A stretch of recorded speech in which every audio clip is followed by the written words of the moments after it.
Hay un dicho muy usado en nuestro país, un refrán que se usa con regularidad y es: soldado advertido no muere en guerra, ¿cierto? Tanto que nos lo sabemos todos. Pero en muchos casos ese dicho no se cumple. ¿Sí se han dado cuenta? En muchos casos ese dicho no se cumple. Y uno de ellos, desafortunadamente, es en el contexto de la iglesia. Hay muchas cosas en las cuales el creyente que es advertido por la palabra termina cayendo y haciendo lo que no debe, ¿no? Un ejemplo de esto son los engaños relacionados con la segunda venida de Cristo. Antes de ascender al cielo, nuestro Salvador, nuestro Señor Jesucristo, prometió que Él regresaría, ¿cierto que sí? Él dijo que volvería. Pero Él fue muy claro en advertirnos que el día y la hora no la sabe nadie, sino solamente el Padre, dicen, ni los ángeles. Sin embargo, a través de la historia ha habido muchos hombres que han dicho que ellos sí saben cuándo va a venir el Señor Jesucristo, ¿cierto? Y se han atrevido a dar fechas, muchas fechas, ¿no? Y muchos han caído en esos engaños, muchos han creído que sí, que realmente en la fecha que dice este hombre, pues va a llegar el Señor y Salvador. Pero resulta que el tiempo corrobora que es puro engaño, ¿no? Las predicciones más tempranas acerca de la venida de Cristo con fecha fueron en el año 500, imagínense. Desde el año 500 ya se estaban dando fechas. Dijeron, el año 500 es el año del regreso de nuestro Señor Jesucristo. Hicieron unas cuentas, porque siempre el que quiere calcular esto se inventa algún cálculo, ¿no? Se inventa algún cuento. Y este calculó las medidas del arca. Y con las medidas del arca, que están allí registradas en el libro de Génesis, pues no están muy específicas, pero con esas medidas él dijo, el Señor viene en el año 500, ¿no? Otros apuntaron al año 1000. Luego otro falso profeta surgió afirmando que en el 1200 sí era. Obviamente iba llegando estos años y no pasaba absolutamente nada, ¿no? Y así sucesivamente marcaron el calendario en muchas épocas: 1368, 1370, 1500, 1525 y así. Y sobra decir, pues obviamente que todo esto fracasó y fue un engaño. Y aún a la fecha, mis hermanos, todavía hay algunos que tienen fechas, ¿no? Hay una parte de los seguidores de la nueva era que dice que en el año 2045 sí es el año, ¿cierto? Y otros de otra secta también afirman que en el 2057 ese sí va a ser, ¿no? Así que tenemos personas a la expectativa de la supuesta venida del Señor. Algo que es muy común de estos falsos profetas es que lo que hacen con su gente es aislarlas, ¿no? Los aíslan a sus seguidores con pretexto del inminente regreso de Cristo, pues les hacen vender sus propiedades, les hacen renunciar a sus trabajos, porque es que el Señor ya viene, ya está, miren, en unos días viene, ¿cierto? Lo malo de todo esto, mis hermanos, es que por medio de todas estas supuestas profecías, pues mucha gente ha sido engañada en su fe. Muchos otros fueron estafados incluso. Y en algunos casos se llegó a presentar situaciones de tragedia por estas supuestas profecías de la venida del Señor. La pregunta es, ¿bíblicamente hay alguna forma de que nosotros podamos calcular exactamente el año de la venida del Señor? No, ¿cierto? Eso dice la Biblia. Eso debemos tenerlo claro, ¿cierto? Y ahí sí, como dijo Pablo dijo, si aún yo mismo, ¿cierto? Si el pastor Henry pone una fecha grave, ¿cierto? Ya se nos torció. Porque la Biblia dice que nadie lo sabe, ni los ángeles, nadie lo sabe. No podemos poner una fecha. Podemos decir el Señor viene pronto porque es bíblico, ¿cierto? Pero el día y la hora no lo sabe nadie. ¿Deberíamos nosotros los cristianos gastar nuestro tiempo y esfuerzo calculando esa fecha? ¿Qué creen ustedes? No, porque es inútil, ¿cierto? ¿Para qué nos ponemos a eso? ¿Debemos los cristianos aislarnos del mundo al punto de vender nuestras propiedades y dejar nuestros trabajos para esperar apropiadamente al Señor Jesucristo? ¿Qué creen ustedes? No, ¿cierto? Obviamente la respuesta a estas preguntas es no. En nuestra enseñanza de hoy, que estamos predicando acerca de Nehemías, el Señor nos habla precisamente de su venida. Y vamos a ver la manera correcta en que nosotros como iglesia debemos esperar a nuestro Señor Jesucristo. Así que continuamos hoy el estudio de esta serie expositiva de Nehemías con un lema. ¿Cómo es el lema? Jesucristo edifica su iglesia a través de su iglesia. Esta es la octava enseñanza de esta serie, que se titula ¿Sorprendidos o preparados? Así se titula la enseñanza de hoy. ¿Sorprendidos o preparados? Y en esta ocasión vamos a estar estudiando Nehemías capítulo 3, versículos 29 y 30. Nehemías capítulo 3, versículos 29 y 30.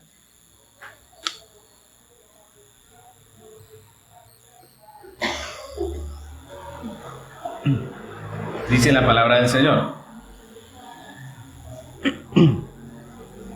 Después de ellos, restauró Sadoc, hijo de Imer, enfrente de su casa, y después de él restauró Semaías, hijo de Secanías, guarda de la puerta oriental.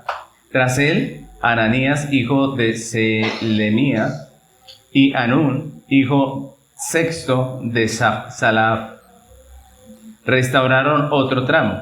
Después de ellos restauró Mesulam, hijo de Berequías, enfrente de su cámara.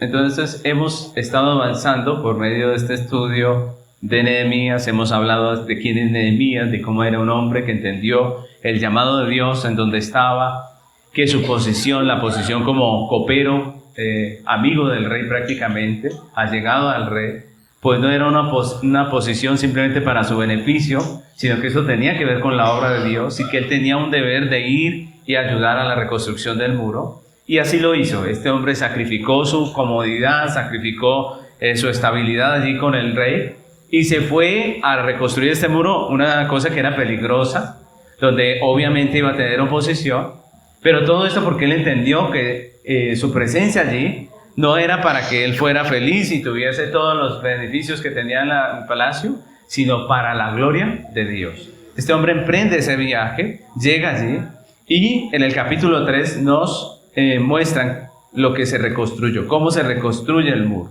Y hemos avanzado en este estudio del muro. Estamos en ese capítulo 3 donde nos relatan esa reconstrucción de los tramos del muro y de las puertas con sus torres de vigilancia. Dijimos que vamos a estudiar este capítulo entendiendo la importancia de cada puerta. Recuerden que dijimos que hay 12 puertas.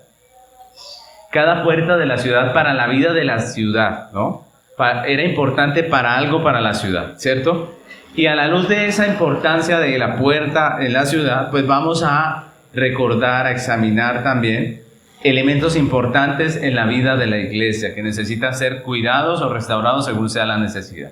Entonces vamos hoy a continuar con esa lista de puertas que hemos estado haciendo en nuestro último estudio. Consideramos 2 puertas más, ¿cierto? Y hoy vamos a continuar con las que siguen, recordando siempre la importancia de esas puertas dentro de la ciudad, pero también mirando estas puertas que nos recuerdan para nosotros la iglesia. Y yo quiero hacer una claridad. Nosotros no estamos hallándole un significado místico a las puertas. Hay personas que piensan de esa manera.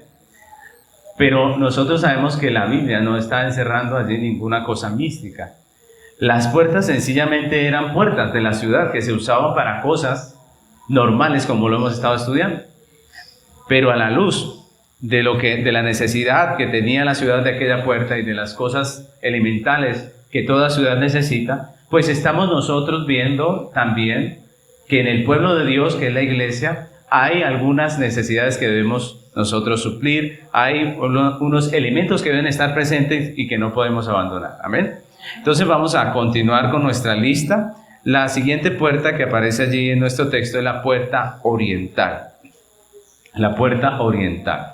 En el texto que acabamos de leer nos dice así, volvemos a leer el 29, dice: después de ellos restauró Sadoc, hijo de Imer, enfrente de su casa, y después de él restauró Semaías, hijo de Secanías, guarda de la ¿qué? De la puerta oriental. Entonces veamos que aquí se nombra esta otra puerta. Después de la puerta de los caballos seguía la puerta oriental, que como su nombre lo indica era la puerta que daba ¿hacia dónde? Hacia el oriente, ¿no? Es la puerta que da el acceso más directo al monte del templo. Era la primera puerta que se abría en Jerusalén por las mañanas, ¿no? Porque estaba en dirección de la salida del sol. Entonces la noche era un momento propicio para los enemigos, ¿no? Siempre el ladrón, siempre el que quiera hacer daño, se camufla en las tinieblas de la noche para atacar, para hacer daño, para robar, ¿cierto? Y por eso las puertas se cerraban en la ciudad para que no hubiese algún robo o alguna incursión militar. Así que todas las noches los centinelas de la puerta del oriente estaban allí, en las puertas cuidando, esperando a que saliera el sol, pacientemente mirando al horizonte, porque esa era la puerta que daba al oriente, ¿no? Y ellos estaban allí esperando a que la luz disipara las tinieblas y pudieran ver que no hay nadie, ¿no? No está pasando nada malo. Siempre había alguna miedo, ¿no? En los centinelas. Todos los que prestan servicio en la noche, pues temen que sea el turno que les toca un robo, un asalto o algo así. Y eso pasaba con los centinelas de la puerta. La puerta también tenía un símbolo para el pueblo judío, tomando como base la profecía de Ezequiel. Algunos intérpretes judíos habían interpretado, habían dicho, habían supuesto, sugerido que era la puerta por la cual iba a entrar el Mesías prometido. Ellos decían, cuando venga el Mesías va a entrar por esa puerta, ¿no?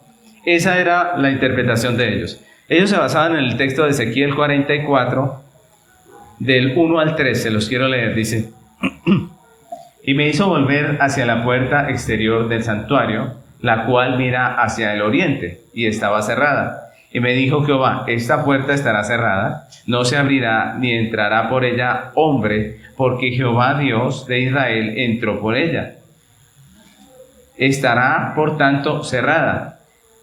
En cuanto al príncipe, por ser el príncipe, él se sentará allí para comer pan delante de Jehová. Por el vestíbulo de la puerta entrará y por ese mismo camino saldrá. Amén. Ellos tomaron esta profecía y dijeron, esta va a ser la puerta por la que entra el Mesías.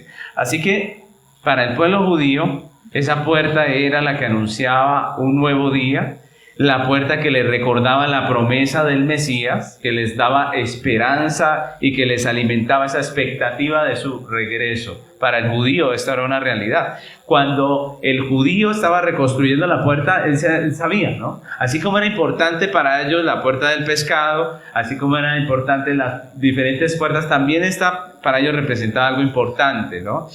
Y representaba esperanza, ¿no?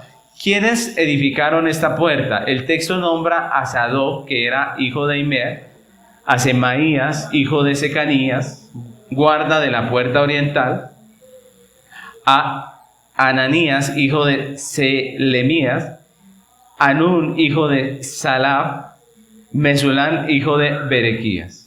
¿Qué hicieron estos hombres? Yo quiero que ustedes noten lo que dice el texto específicamente. Primeramente tenemos que considerar que el texto aquí tampoco habla de la restauración de la puerta en sí.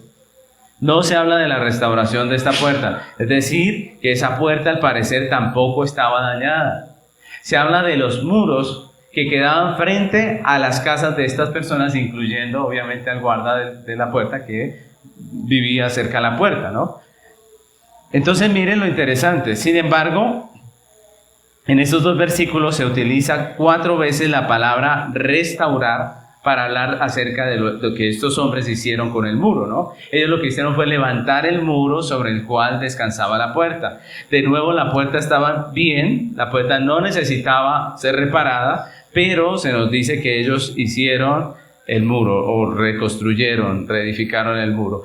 De nuevo, aquí vemos el trabajo de estos hombres por levantar la estructura donde descansaba la puerta, ¿no? Las personas que restauraron esta puerta, el texto nos recuerda allí que vivían cerca, incluso el mismo guardia de la puerta. La pregunta es, ¿qué elemento importante en la vida de la iglesia nos recuerda la puerta oriental? pues siendo fieles a lo que nos está enseñando el texto de qué era esa puerta o qué significaba esa puerta para los judíos, para nosotros la puerta oriental nos puede recordar el regreso de Cristo. Es decir, estamos viendo elementos que son importantes dentro de la iglesia y la puerta oriental nos recuerda eso, la venida del Mesías. Nosotros también esperamos al Mesías. Ya no por primera vez, porque por primera vez ya vino, ¿cierto? Vino para salvarnos. Pero cuando Él se fue, como decíamos en la introducción, Él prometió que volvería. Así que esta puerta oriental también nos recuerda la segunda venida de Cristo. Y es interesante porque cuando Cristo habló, Él siempre habló de su venida, Él siempre hablaba del oriente, ¿no? O sea, Él continuó la misma dinámica que venía en el Antiguo Testamento. Y como ya vimos, para el pueblo judío, esa puerta anunciaba el nuevo día, le recordaba la promesa del Mesías, que les daba esperanza y alimentaba la expectativa de su venida.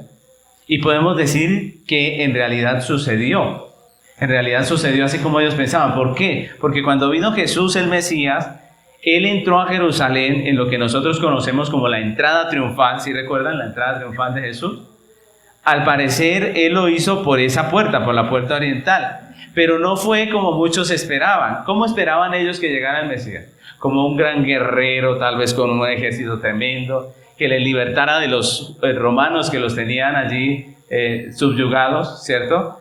Los judíos imaginaban un rey poderoso, algo precioso, glorioso, y sin embargo Jesús entró, ¿cómo? ¿Recuerdan? En un asno humilde, como había dicho Zacarías. Zacarías había profetizado que el Mesías entraría humilde, en un pollino, y así fue como lo hizo Jesús. Vino para hacerlo libre, sí, pero no de Roma. ¿De qué? Del pecado. Miren cómo el Señor sí vino a cumplir, pero es que nuestras expectativas a veces no son las mismas del Señor. Nosotros sufrimos también por nuestras falsas expectativas. Y a veces decimos, es que Dios me prometió, y Dios no ha prometido nada, ¿cierto? Dios no ha dicho nada de eso que nosotros a veces pensamos. Y esta gente no conoció al Mesías porque ellos estaban por allá pensando en otra cosa, en otro Mesías, en otras realidades diferentes a las que decía la Biblia. Sin embargo, como Mesías prometido, Jesús se encargó de hacer que su entrada fuera la del Mesías, ¿no? Él entró sentado en un asno. Y eso era lo que usaba un rey cuando entraba a la ciudad, ¿no? Y lo hizo, si ustedes recuerdan, mientras la multitud gritaba. ¿Qué gritaba esta multitud? Decía, Hosana, ¿a quién? Al Hijo de David, es decir, al Mesías. Miren lo interesante. Ahora, obviamente ese era el furor del pecador, ¿no? La alegría, el entusiasmo del pecador. Un día están diciendo, yo creo en Cristo, y al otro día no creen nada. Así fue con ellos. Los mismos que gritaban ese día, Hosana al Hijo de David, luego estaban gritando ¿qué? Crucifíquelo, ¿cierto? Crucifíquelo. Y así hay muchos hoy en día gritando que creen en Cristo, eufóricos por algún momento, pero luego cuando viene la tribulación, cuando viene la bonanza, dice también, entonces se alejan, ¿no? Ahora, Él sí cumplió, Él cumplió esa profecía. Mateo capítulo 21, versículo 4 dice, hablando acerca de ese momento, dice, todo esto aconteció para que se cumpliese lo dicho por el profeta cuando dijo, decida la hija de Sión, he aquí, tu rey viene a ti, manso y sentado sobre una asna, sobre un pollino, hijo de animal de carga. Y los discípulos fueron e hicieron como Jesús mandó, y trajeron el asna y el pollino, y pusieron sobre ellos sus mantos, y él se sentó encima. Y la multitud, que era muy numerosa, tendía sus mantos en el camino, y otros cortaban ramas de árboles y las tendían en el camino. Y la gente que iba delante y la que iba detrás aclamaba, diciendo, Hosana al Hijo de David, bendito el que viene en nombre del Señor, Hosana en las alturas. Ese texto es precioso. Es la entrada triunfal de nuestro Señor Jesucristo. Jesucristo fue el Mesías que vino a morir en la cruz para pagar por nuestros pecados. Y con su sacrificio satisfizo la justicia de Dios y redimió un pueblo para sí. Eso es el Evangelio. Y la Biblia dice, para que todo aquel que en Él cree no se pierda, mas tenga vida eterna. Y si usted escucha hoy por primera vez ese mensaje, le invito a que reconozca que Jesús es el Salvador, que Él es el Señor, que se arrepienta de sus pecados, le pida perdón por ellos y ponga su fe en la obra que Él vino a hacer, porque Él es el cumplimiento de lo que los profetas anunciaron. Todos los hombres hemos pecado y estamos destituidos de la gloria de Dios, pero todo aquel que se arrepiente y pone su fe en Jesús tiene vida eterna, dice la palabra.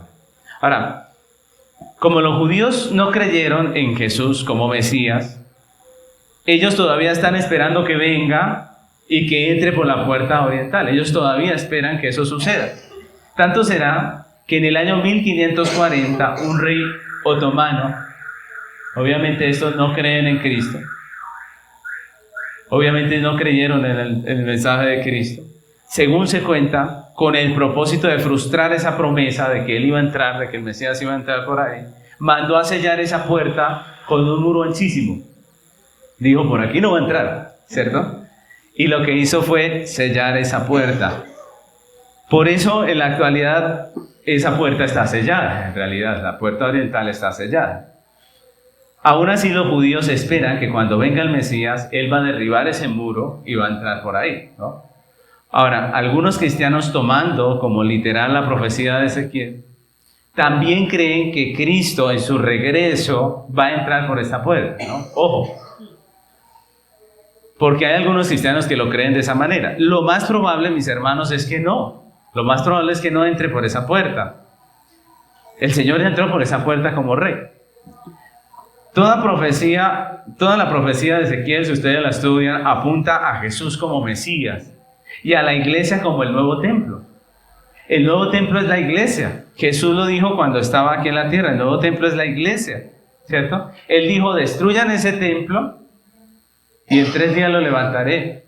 Él estaba hablando del templo de su cuerpo. ¿Y cuál es el cuerpo de Cristo? La iglesia. Así que cuando Ezequiel habla de ese nuevo templo, está hablando de la iglesia. En el Nuevo Testamento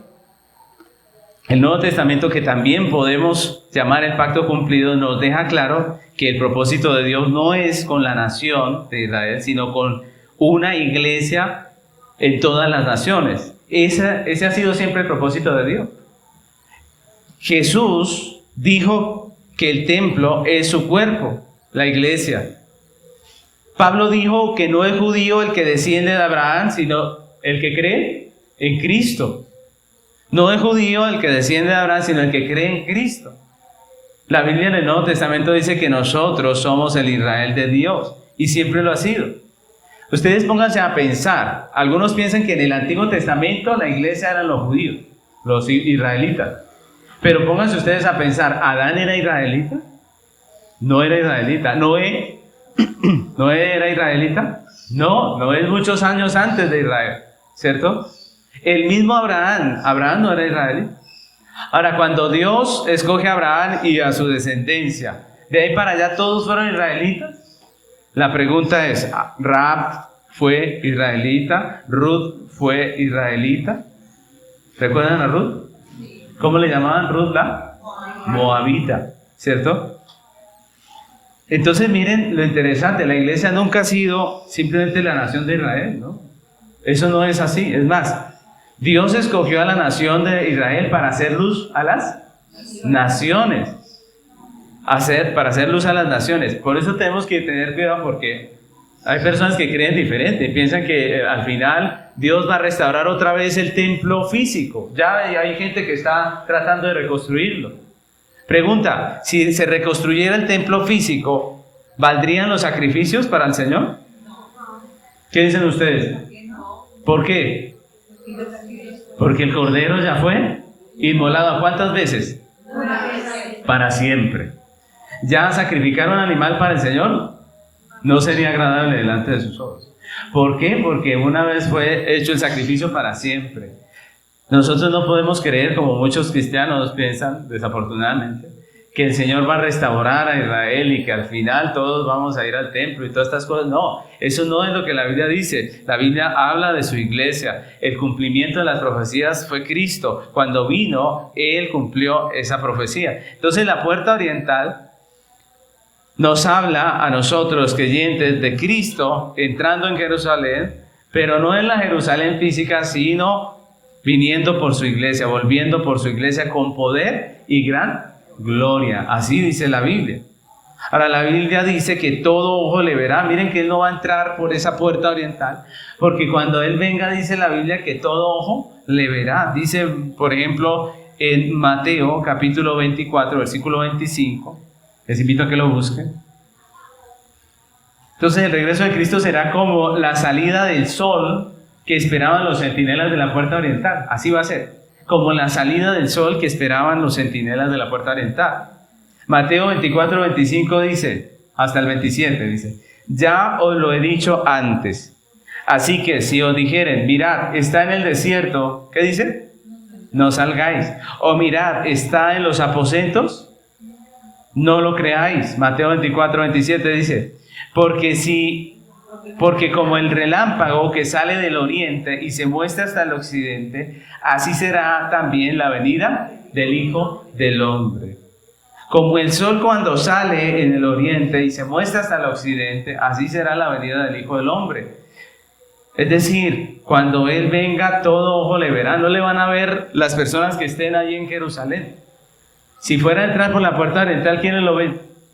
Pues ellos, algunos ya han usado la tecnología para aclarar, ¿no? Entonces dicen, sí, va a entrar por ahí, pero va a ser transmitido en directo para todas las naciones, ¿sí?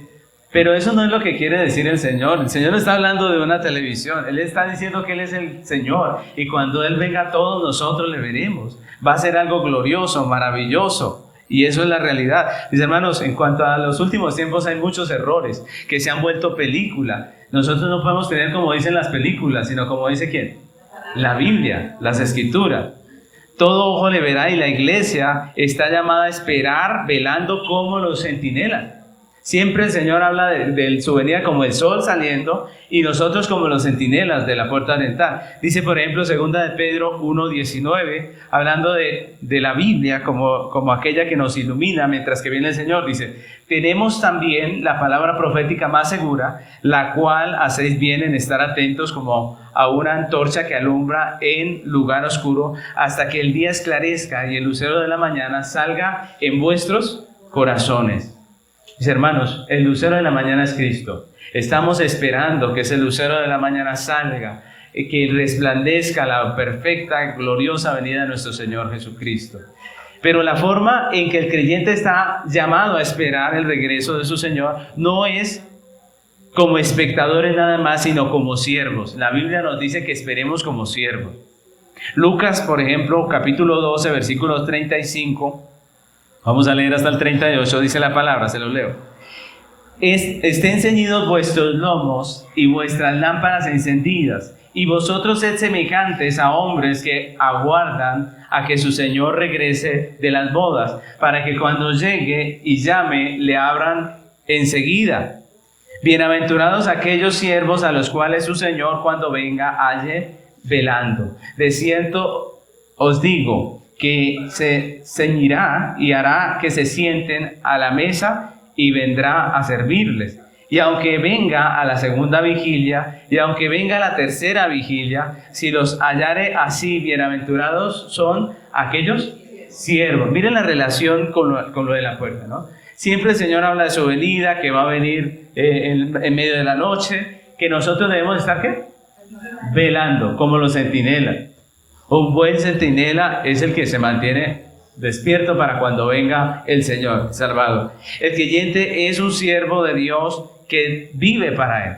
Y eso nos enseñó Jesús en la oración del Padre Nuestro. ¿Recuerdan? Yo les he hablado acerca de esta oración, pero quiero hacer un recorderis allí pequeño, porque principalmente cuando Jesús nos enseña la oración del Padre Nuestro, dijimos que Él nos habla de lo que es importante. ¿Qué es lo que es importante? ¿Recuerdan?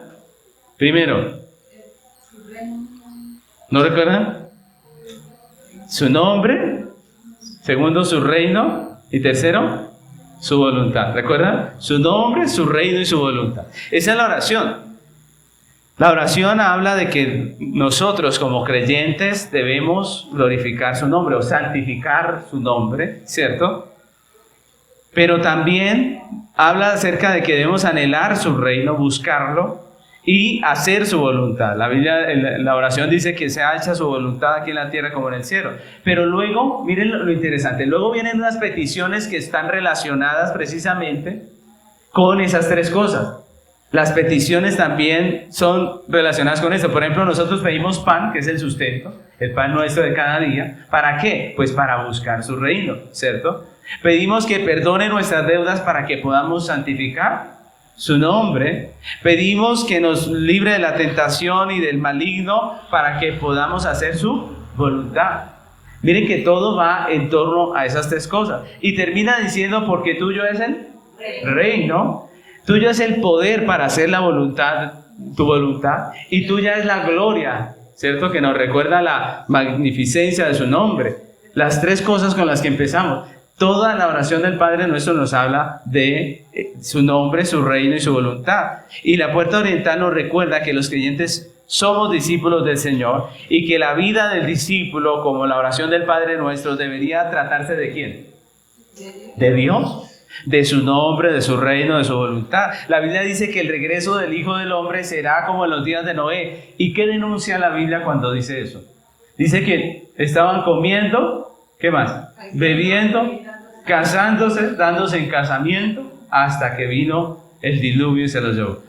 Miren, la denuncia, ¿cuál es? La denuncia, miren que no dice, estaban fornicando, estaban haciendo esto, aquello. Obvio que también había pecado, pero la denuncia de ese texto es que cada uno estaba haciendo lo suyo. ¿Se habían olvidado de quién? De Dios. Habían cerrado sus oídos a las palabras del predicador que les decía, el Señor va a enviar un diluvio, ¿cierto? De Noé, que con su familia fueron pregoneros de justicia. Y resulta que cada quien se puso a beber, a comer, a hacer lo suyo, cosas que algunos dirían, pero ¿qué tenía de malo? ¿Cierto? Pues traduciéndolo a nuestro idioma, podríamos decir que cada quien estaba en su cuento, ¿cierto? Haciendo lo suyo hasta que vino el juicio del Señor, mis hermanos. Nadie estaba prestando atención a su nombre, a su reino y a su voluntad. Todo el mundo estaba haciendo su propio reino, preocupado por su propio nombre y por lo que él mismo quería, ¿cierto? Y dígame si no es una radiografía de lo que es la sociedad moderna. Hoy en día incluso los cristianos viven en pro de sí mismos, ¿sí o no? Hoy en día se desconectan de Dios y antes usan a Dios como el medio para alcanzar todos sus sueños. La pregunta es, ¿para quién estamos viviendo? ¿De qué se trata tu vida? ¿De qué se trata tu vida? ¿De Dios o de nosotros mismos, de uno mismo? Ahora, si eso es así, si debemos vivir para Dios, entonces hagamos una pregunta que es muy importante. ¿Cómo debemos nosotros, los discípulos del Señor Jesucristo, esperarlo a Él en su venida? ¿Cómo debemos esperarlo a Él? Recuerden que al comienzo dijimos que hay gente fanática que dice que debemos dejar el trabajo y dejar todo para esperar a Jesús de manera correcta. Ya sabemos que eso no está bien. Pero entonces, ¿cómo dice la Biblia que debemos esperarle? El creyente espera debidamente al Señor de tres maneras. Y escuchemos cómo es. Entonces, primero, cuando le sirve viviendo una vida en obediencia a los principios divinos revelados en las Escrituras. Cuando le sirve en obediencia a los principios divinos. Primera Tesalonicenses 5, 21 al 23 nos deja claro esto.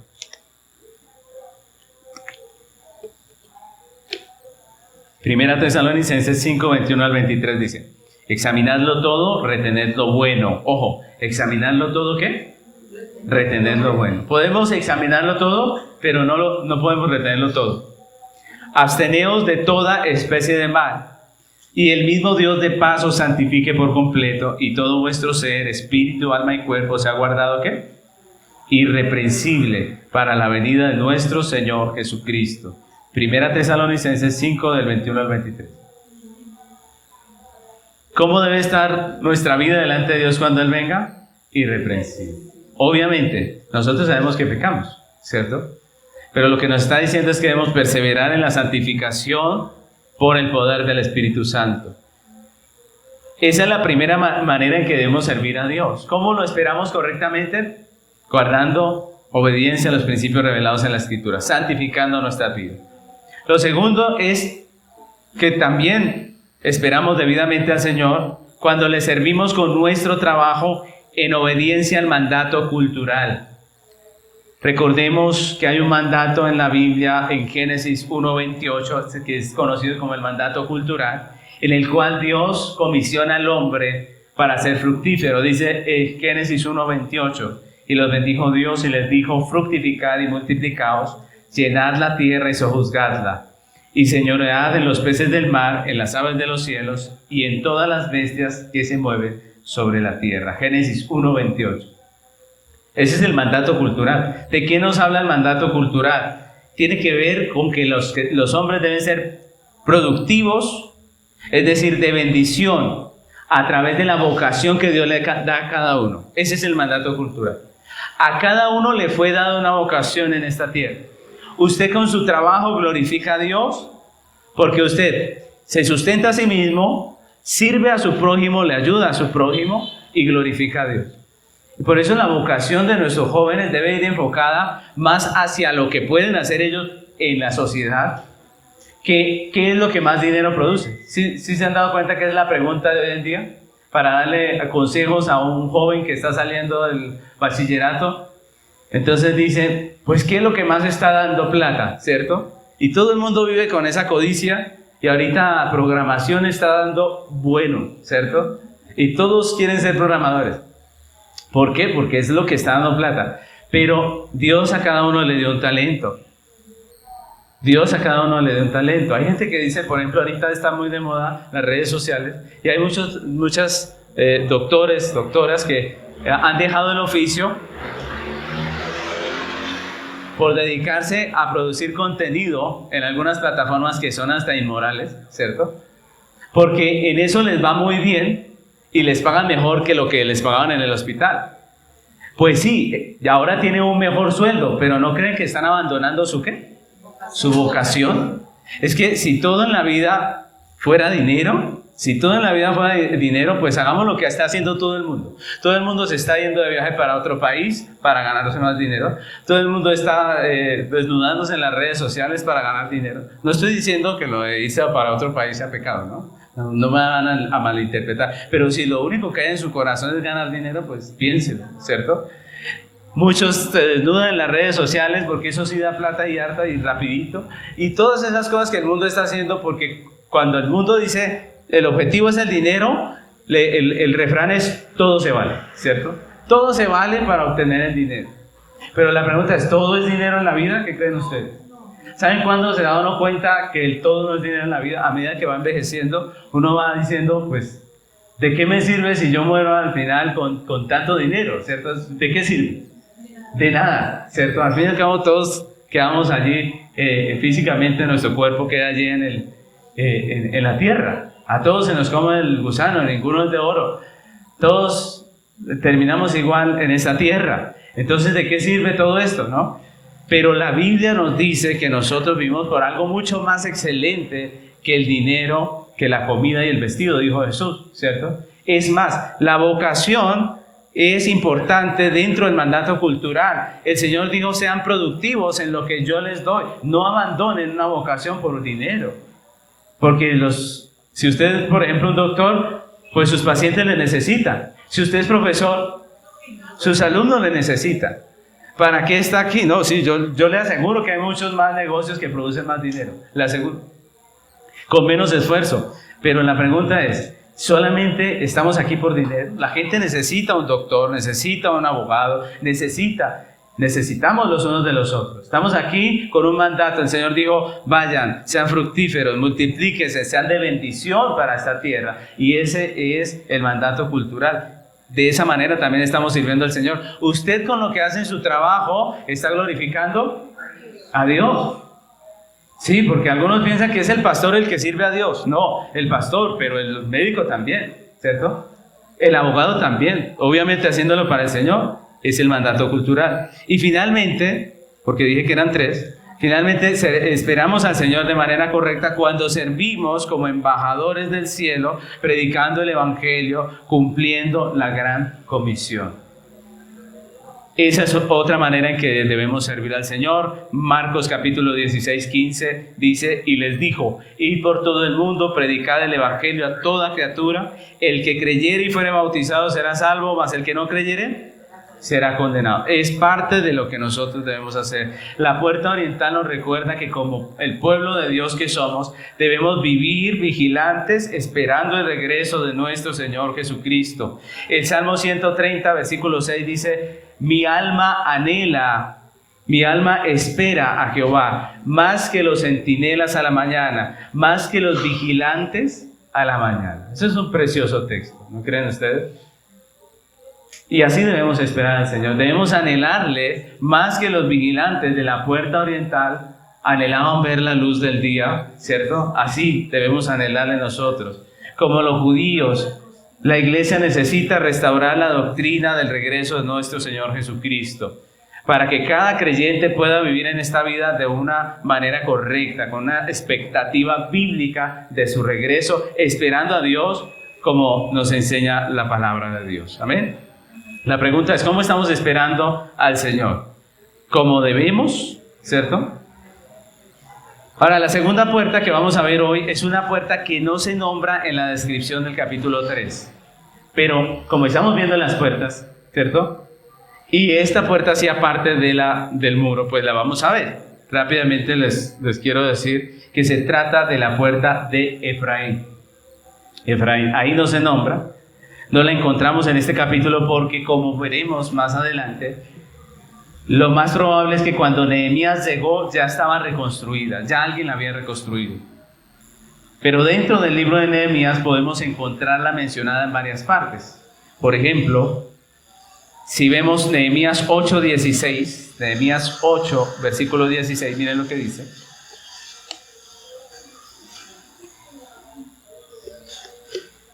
Nehemías 8:16 dice, salió pues el pueblo y trajeron ramas e hicieron tabernáculos, cada uno sobre su terrado, en sus patios, en los patios de la casa de Dios, en la plaza de la puerta de las aguas y en la plaza de la puerta de Efraín. Aquí la nombra Nehemías, ya sí existía en ese tiempo, y vamos a ver qué pasó con esa puerta. La puerta de Efraín se encontraba en el lado noreste de la ciudad, junto al recinto del templo, y es llamada así debido a su ubicación, porque esa puerta salía al camino preciso de la ruta central que daba a Efraín, a las montañas de Efraín. Ahora, el Efraín al que se hace referencia aquí en esta puerta no es la tribu, porque nosotros sabemos que entre las 12 tribus había una que se llamaba Efraín, ¿cierto? Pero no se refieren a la tribu, sino a la aldea o ciudad, que era una ciudad que estaba ubicada en el desierto, después del desierto, pasando el desierto. Era una región montañosa, salvaje, sin cultivar, que quedaba a 13 millas de Jerusalén. Siempre quedaba un poco retirada de Jerusalén, pero es una ciudad de Judá. Es una ciudad de Judá que se llama Efraín. Ahora, por estar en un lugar elevado, era un lugar estratégico en tiempos de guerra, porque desde allí se podía ver toda la región central. Y esa aldea o ciudad a la que hace referencia a los evangelios. Nosotros leemos en los evangelios mucho acerca de Efraín. Y cuando leemos en todo lo que es los evangelios, vemos todo lo que es Jerusalén. Y allí vemos, por ejemplo, las puertas. ¿Ustedes se han dado cuenta que todas las puertas que hemos visto en los evangelios se nombran? Pues también este Efraín se nombra como una ciudad. Y hay algo que es particular en esta ciudad, en el Nuevo Testamento, en los evangelios, y es que hace referencia en los evangelios a una ciudad que era el lugar de refugio de Jesús. Cuando Jesús estaba siendo perseguido, cuando los enemigos se levantaban contra Jesús, dice que él se apartaba a la región de Efraín, ¿cierto? Por ejemplo, Juan 11:54 dice, por tanto Jesús ya no andaba abiertamente entre los judíos. Juan 11:54. sino que se alejó de allí a la región contigua al desierto, a la ciudad de Efraín, y se quedó allí con sus discípulos. Entonces miren, esta era la ciudad de Efraín, ¿no? Estamos hablando de Juan 11:54. Ahora, ¿quiénes repararon entonces esta puerta? Sí, cuando Nehemías llegó ya estaba reparada. ¿Quiénes la repararon? Pues esa puerta no se nombra en el capítulo 3, al parecer porque ya había sido reconstruida por los exiliados que habían regresado con Zorobabel. Recordemos que antes de Nehemías ya había venido Zorobabel, que habían reconstruido el templo, ¿recuerdan? Entonces cuando el rey Ciro dio la orden para que los judíos regresaran, no solamente dio la provisión para que ellos pudieran levantar otra vez el templo, sino que aparte de eso también dio o devolvió los utensilios del templo. ¿Sí recuerdan cuando estudiamos Ageo? Él devolvió los jarrones, las copas, todo lo que eran los utensilios del templo, que eran ¿de qué material? ¿Recuerdan? De oro. Entonces, todos esos materiales de oro estaban allí, habían regresado con todos esos materiales de oro, y como el muro de esa puerta hacía parte del recinto del templo donde se custodiaban los tesoros, lo más probable es que ellos, como parte de la reconstrucción del templo, primeramente repararon ese tramo para mantener bajo custodia todos estos materiales. Entonces, ese muro hizo parte de lo que estas personas que estaban reconstruyendo el templo tuvieron que reconstruir para guardar los tesoros del templo. Y por eso vemos más adelante que esa puerta también se nombra y también hace parte de la dedicación que hace Nehemías del muro. Cuando Nehemías termina el muro, más adelante lo veremos, él hace una dedicación de todas las puertas del muro, de todo lo que habían reconstruido, y entre ellos se nombra también a la puerta de Efraín. ¿Por qué? Porque también hizo parte de la reconstrucción, solo que él no la reconstruyó, sino los que habían venido antes. Entonces la pregunta es, ¿qué elemento importante en la vida de la iglesia nos puede recordar esta puerta de Efraín? Pues la puerta de Efraín nos recuerda o nos hace pensar mucho en un elemento que es muy parecido a este, y es el discipulado, ¿no? ¿Por qué el discipulado? El discipulado cristiano es dar de gracia lo que recibimos de gracia. Eso es el discipulado cristiano. ¿Cómo es? Dar de gracia lo que recibimos de gracia. Eso es el discipulado. Es ayudar a otros a seguir a Cristo de acuerdo a lo que dicen las Escrituras. Y estamos pidiendo al Señor que nos dé una cultura de discipulado, ¿cierto? Que nosotros sepamos discipular. Y veo, para la gloria del Señor, veo con agrado que lo estamos logrando. Muchos de ustedes los veo que están preocupándose más por sus hermanos, por llamar al que no viene, por ayudar al que no puede, ¿cierto? Por darle entendimiento al que no sabe, y eso es muy bonito, me gusta, me parece precioso. Incluso me han dado muy buenas ideas en cuanto al evangelismo. Y eso es precioso. Dios nos ayude para tener una cultura de discipulado, que lo que hemos recibido de gracia, también lo podamos dar de gracia. Discipular implica ser instrumento en las manos de Dios para que Cristo sea formado en otros creyentes por el poder del Espíritu Santo. ¿Por qué la puerta de Efraín nos recuerda el discipulado cristiano? Pues primeramente porque al igual que el muro de la puerta de Efraín, que hacía parte del recinto del templo, el discipulado de la iglesia es donde están custodiados los tesoros de sabiduría de Dios, en realidad. Es en el discipulado cristiano que están esos tesoros. 1 Timoteo 3, 14 y 15 dice la palabra del Señor. 1 Timoteo 3, 14 y 15 dice: esto te escribo porque aunque tengo la esperanza de ir pronto a verte, dice, esto te escribo, aunque tengo la esperanza de ir pronto a verte, para que si tardo sepas cómo debes conducirte en la casa de Dios, que es la iglesia del Dios viviente, columna y baluarte de la verdad. Eso dice el texto. La iglesia custodia la verdad. Como custodiaban aquellos elementos de oro, también la iglesia custodia la verdad. La iglesia es la columna del baluarte que habla acerca de los que cuidan y protegen la verdad. Ahora, la iglesia custodia la verdad, no reteniéndola para sí mismo, sino dándosela a otros. Esa es la manera en que custodiamos la verdad, enseñándosela a otros. La riqueza de la doctrina cristiana se pasa de persona a persona. Usted sabe lo que sabe de Cristo porque alguien se lo enseñó. Eso es discipulado. Eso es discipulado. Las riquezas de la doctrina cristiana se pasan de persona a persona, se aprenden de persona a persona. De discípulos que la conocen a discípulos nuevos que están aprendiendo. La práctica cristiana se pasa de la misma manera. Y como todos en cierta medida estamos aprendiendo, ¿cierto? ¿Quiénes están aprendiendo aquí? O ya hay alguno que dice, yo ya me las sé todas, pastor, gracias. ¿Sí? No, todos estamos aprendiendo. Su pastor también está aprendiendo. Hay muchas cosas que no entiendo y que necesito aprender. Como todos estamos aprendiendo, pues debemos ser humildes, ¿no creen ustedes? Debemos ser enseñables, ¿o no? Porque nuestro orgullo no deja que nos enseñen, ¿cierto? Nuestro orgullo no deja que nos enseñen. Pero también debemos estar dispuestos para enseñar a otros con nuestras palabras y nuestro ejemplo. Debemos estar dispuestos. Eso es discipulado y eso estamos todos comprometidos, mis hermanos. A eso estamos todos comprometidos. Para enseñar a otros, para ayudar a otros, para dar de gracia lo que recibimos de gracia. Cuando no tenemos una cultura de discipulado, pues fácilmente nos volvemos legalistas, estamos juzgando a aquel, vemos a un hermano que comete un pecado, un error, y decimos, mírelo ahí, ¿sí o no? Terrible, ¿cierto? Terrible ese hermano. Pero si tenemos una cultura de discipulado, sabemos que es un llamado de Dios para que yo le enseñe al hermano, ¿cierto? Mire, Nehemías se pudo haber quedado allá quejándose, diciéndome, esa gente regresó a Judá, ¿a qué? A nada, porque no han hecho nada, ¿cierto? Pudo haberse quedado allá hablando mal de Zorobabel, de Josué, y haber dicho tanto tiempo y no han hecho nada, ¿cierto? Mire, ¿somos así o no? ¿Sí o no? Nosotros somos así, criticamos terriblemente.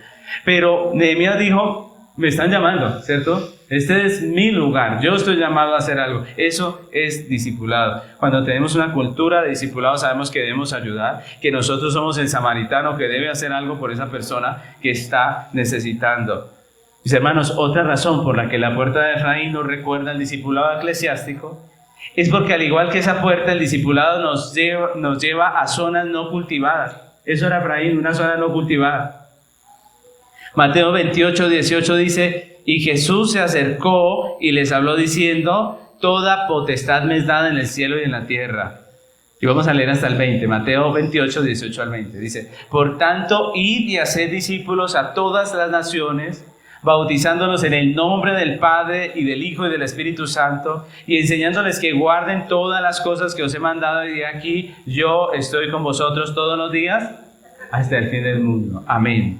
Mis hermanos, el llamado de Dios para nosotros es a expandirnos, a llevar el evangelio a otras personas. Esa es la realidad. Cuando nos ensimismamos, entonces vienen problemas. ¿Recuerdan, por ejemplo, la persecución de Esteban? La iglesia estaba cómodamente todos reunidos en Jerusalén, pero cuando vino esa persecución, dice que todos tuvieron que salir huyendo, ¿cierto? Y en esa huida, ¿qué pasó? El evangelio se predicó a muchos lugares, entre ellos la iglesia de Antioquía es fruto de la persecución de Esteban. Mis hermanos, ¿tendrá Dios que traernos situaciones difíciles para que nosotros obedezcamos? La Biblia dice, no seáis como el mulo, ¿cierto? No podemos ser como el mulo. Debemos aprender a obedecer a Dios por lo que Él habla y no por como Él nos guía en medio de nuestra terquedad. Dios nos ayude a ser sensibles a su voluntad. Debemos ocuparnos del crecimiento de los creyentes, pero también de aquellos que no conocen, de esos territorios no cultivados. Otra razón por la que la puerta de Efraín nos recuerda el discipulado eclesiástico es porque, al igual que en la ciudad de Efraín, el discipulado es un elemento estratégico para hacer guerra. Y estamos hablando de la guerra que hablamos hace 8 días en la enseñanza anterior. La guerra de transformar la mente, el corazón de las personas con la verdad. De derribar las fortalezas ideológicas. Eso se logra con el discipulado. La Biblia dice, por ejemplo, que las mujeres ancianas en la congregación enseñan a las más jóvenes a amar a sus maridos y a sus hijos. ¿Qué quiere decir? Que las mujeres son dadas a no amar a sus maridos y a sus hijos, es lo que está diciendo.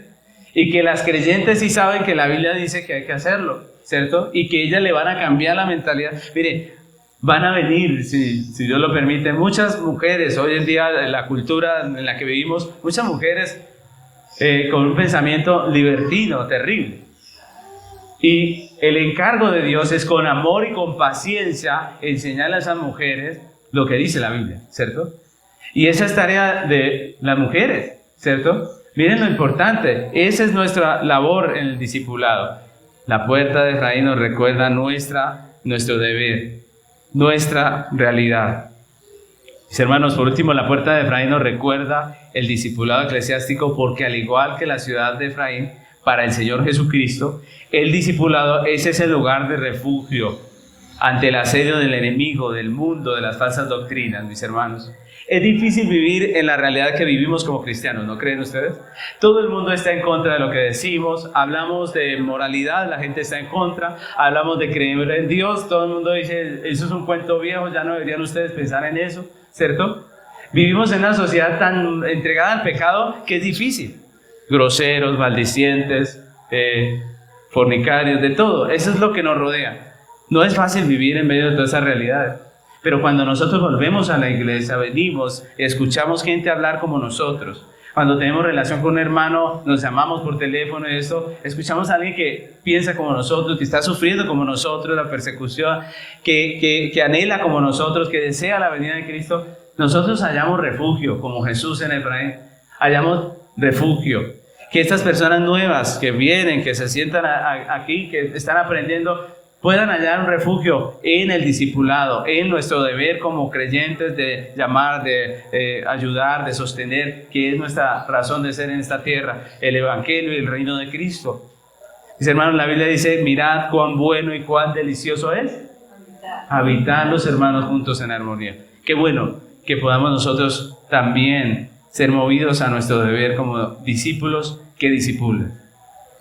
Ahora, como los judíos, la puerta de Efraín, la iglesia necesita restaurar el discipulado, mis hermanos, como un elemento indispensable en nuestra labor cristiana en esta tierra. Estamos para eso, estamos para discipular, para ayudar, para orar por el hermano que está afligido, que está enfermo, que está pasando una situación difícil. Mis hermanos, y yo quiero terminar esta enseñanza recordándoles que nuestro Señor Jesucristo viene pronto. Ese es el mensaje de esta enseñanza. El Señor Jesucristo viene pronto. Y cuando Él venga, la iglesia verdadera debe estar esperándolo de manera apropiada. ¿Cómo? Primeramente, viviendo una vida en obediencia a los principios divinos revelados en las Escrituras.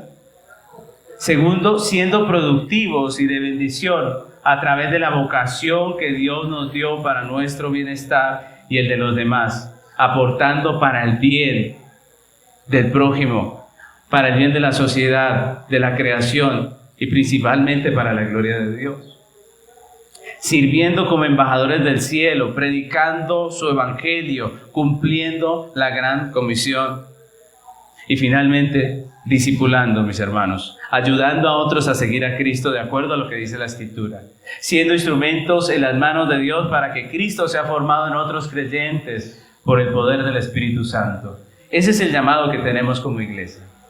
Así deberíamos esperar al Señor Jesucristo, no vendiendo las cosas, no dejando el trabajo, todo lo contrario, trabajando para su gloria.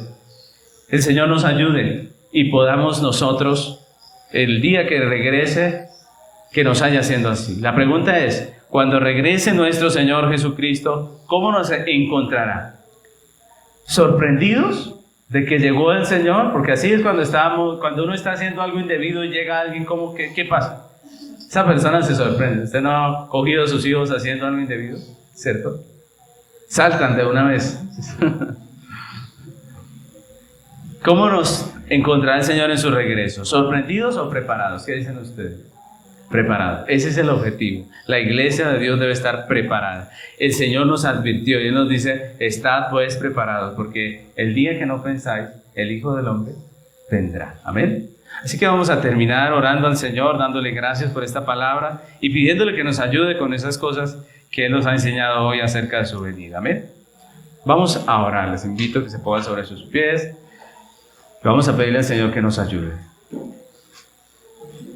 Amado Señor, queremos hoy darte gracias por tu palabra, Señor, por ese estudio que estamos haciendo de Nehemías, por recordar esas verdades de estas puertas que tenían un uso dentro de la ciudad de Jerusalén y que nos recuerdan algunos elementos importantes de la iglesia. Ayúdanos, Señor, hoy nos has hablado de tu regreso y de cómo deberíamos esperarte, Señor. Tenemos que aceptar y confesar que en esas cosas que nos has enseñado, pues en muchas de ellas fallamos, Señor. Perdónanos, te pedimos, perdónanos cuando no estamos en obediencia a los principios que tú nos enseñas en tu palabra.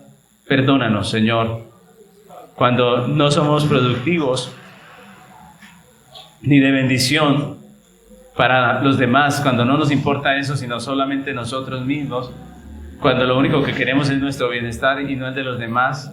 Señor, perdónanos cuando tenemos pensamientos que no se amoldan ni se alinean al carácter de un creyente. Perdónanos, Señor.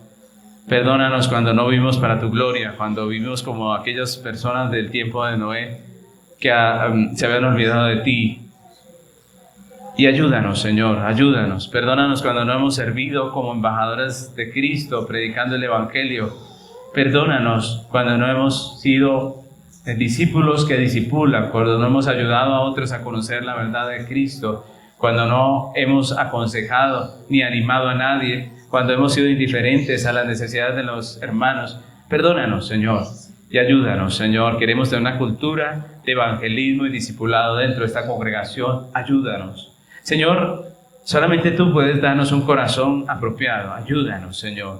Te lo pedimos, Señor. Limpia nuestros corazones. Guíanos, Señor, y ayúdanos a hacer tu voluntad. Que como los centinelas de la puerta oriental, nosotros te anhelemos. Anhelemos tu regreso, anhelemos tu venida más que cualquier otra cosa, Señor.